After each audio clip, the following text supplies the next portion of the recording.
is one that you're really going to like. And I think it would be a good one because you talk about, still keeping physicality with this team, and it's kind of something that they've needed the whole time.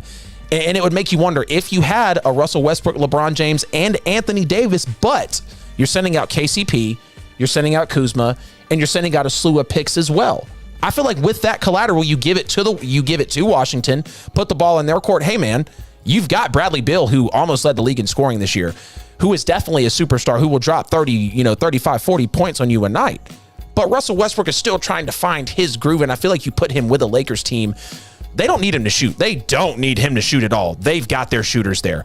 You put him with the Lakers team, a team who is still trying to keep that, LeBron saga together because they just don't want to let go of it. And I feel like there's a little bit left there, but let's not milk it too much per se.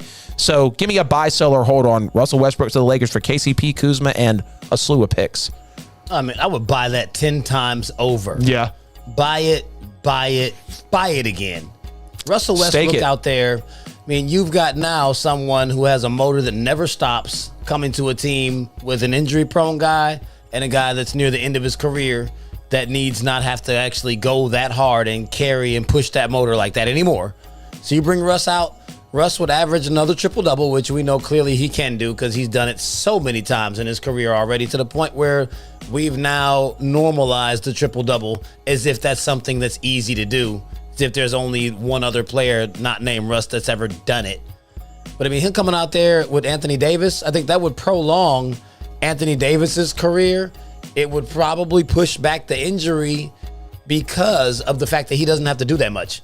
I mean, you saw like what Russell Westbrook was able to do with Steven Adams out there on the court with him. He goes to the rack, he drops the dime, he makes it like Russ is really great with a big man. You've got a big man that's as versatile as Anthony Davis. Anthony Davis would get like 6 to 7 dunks per game, like easy ones. Russ would probably average like 12 points, at least 15 to 16 assists, and probably another 12 to 15 rebounds. Like, he would average a ridiculous triple-double playing with them because he probably never really shoot. Those 12 points would just come off layups and a couple of free throws each game. Yep. He'll never shoot the ball from the perimeter.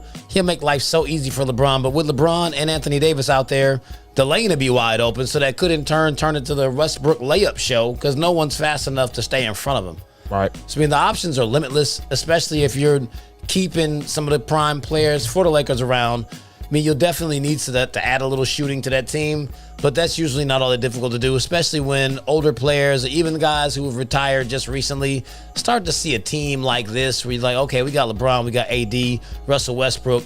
Like, you've got two guys that are pass first. Everyone wants to go play there. Yep. Especially you're a shooter. Like, yeah, like I'm going to get all kind of open looks. No one's ever going to be on me, and they're definitely going to give it to me.